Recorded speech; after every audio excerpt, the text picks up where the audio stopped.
on the site, therealdognerds.com, there is a huge section about canine reactivity.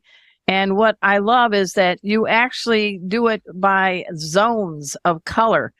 So we have the red, the orange, the yellow, and the green. I was trying to do my homework, ladies.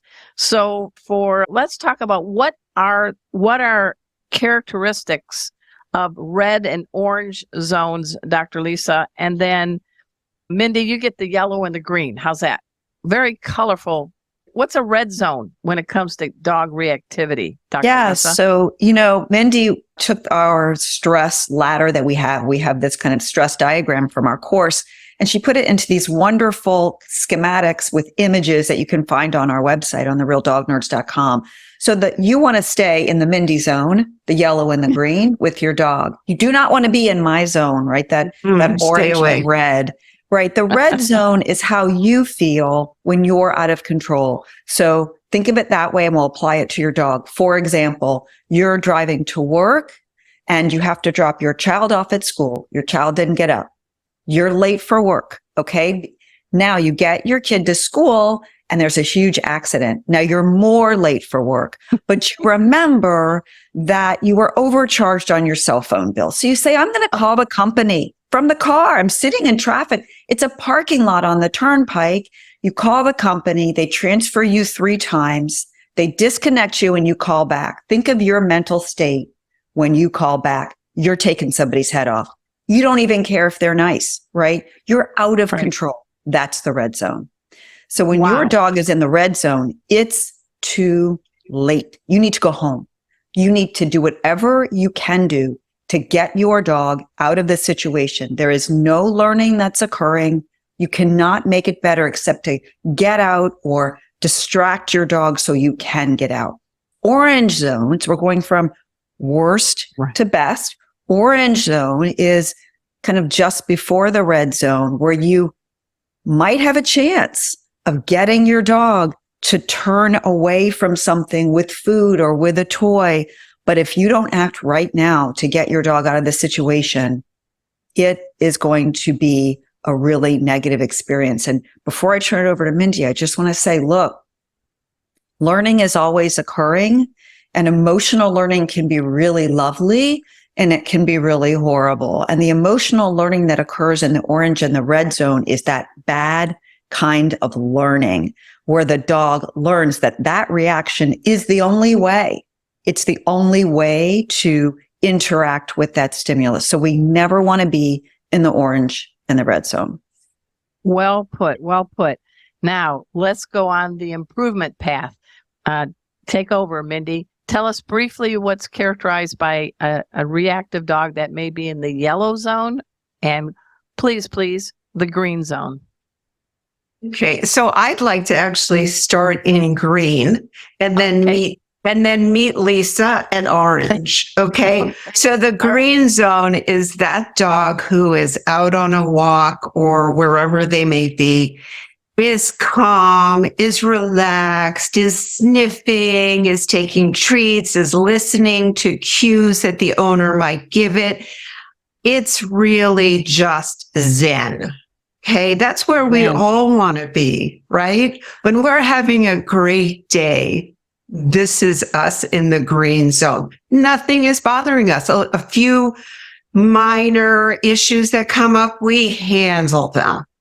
Now, if that dog goes out and it already has a predilection to being a little bit stressed, or something occurs in the environment, even to your quote neurotypical dog, now that dog is starting to get a little bit more focused. They see something, it could be a squirrel. It could be another, yeah. It could be another dog. It could be anything. But all of a sudden, they're a little bit more alert. They're paying a little bit closer attention.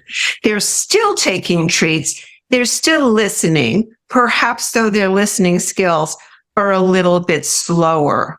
But they can usually be distracted and brought back unless that escalates further. And then they're getting a little bit more towards the orange zone. And you can see the body language begin to change in these dogs as they climb up that stress ladder. I have a friend, a shout out to Jocelyn Shannon and she's actually in Carlsbad, California. She has a shelter rescue. I call them shelter alums named Benny, who I have Benny envy because Benny just walks, trots on a leash, minds his own business, and he does everything right. So here is my canine confession. I have a great dog. Her name is Kona. She's a 35-pound terrier mix. She's 8 years old. And after our big dog Bujo passed away, our Bernese mountain dog mix, she has become super excited on a leash whenever we take her for a neighborhood walk, to the point that we were all watching the funky little Forest Hill parade in our neighborhood that lasts all of 7 minutes. It's very small. And people bring their dogs and everybody sits and cheers and everything. I had to embarrassingly take Kona home because she was squealing every time she saw a dog.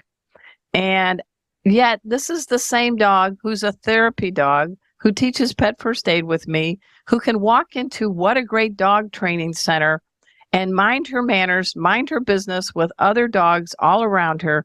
It's almost like she knows when she's off the clock, it's time to get giddy. I'm going to ask Dr. Lisa. I am going to take the course. I just announced it on national radio. I think Kona and I can benefit. I love that dog with all my heart. She was in 2 shelters for the first year and a half. She finishes my sentences. She's very intuitive. But since Bujo's passed away, she's become a hot mess on a leash. So let's talk about a couple of things. First of all, Benny. I have a dog like Benny. His name is Maverick. Yeah. And I brought him to work the other day, and the people were saying, God, I wish I had a dog like Maverick. And dogs like Maverick and maybe like Benny are often born that way. Yeah. Right. So I think we cannot forget the influence of genetics. And if, about 50% of what you see in Kona is probably her DNA. And so when we think about it that way, like I mentioned earlier, I'm short. I don't fight that I'm short. I accept that I'm short. I like it. I've learned to really like being a little short person. And so with that in mind, I want to just make sure people are kind of remembering that you can't change everything about your dog because you can't go in and change the DNA. Okay. So that's number one. Number two, let's think about acceptance, because what I hear, I would say 75% of the people that enter my clinic that come to this referral practice say to me, 90% of the time, my dog is an amazing dog. What you say about Kona? Well, you know what? So that's pretty good. 90%. Okay. And they say, but in this one instance, so then I said to my client the other day, I said, okay, you want your dog to go to a parade. To what end? That's what I always ask myself for my own life, for my pets, for my patients. To what end? What purpose does it serve for your pet to go to that parade? And once we work through it in the exam room, we realize there's no purpose for the dog to go to the parade. The purpose is for the person. The person has an expectation. What partners or spouses held us to their own expectations? Just sit with it. What if my husband, he wants me to do triathlons? I'm a runner and a cyclist, not a big swimmer. I'm not going to do them. What if his happiness with me, even though I'm 90% of the times the perfect wife, what if his happiness with me was contingent on me doing triathlons? We would not be married. So I want to help people to understand your dog has limitations. That's okay. That's normal. And sometimes it's just okay to not bring your dog to that particular place, right? Your dog is a great dog, not yours particular, but our dogs are great dogs. They have these little faults. So do we. Get over that and accept that. And I absolve you of any guilt. Okay.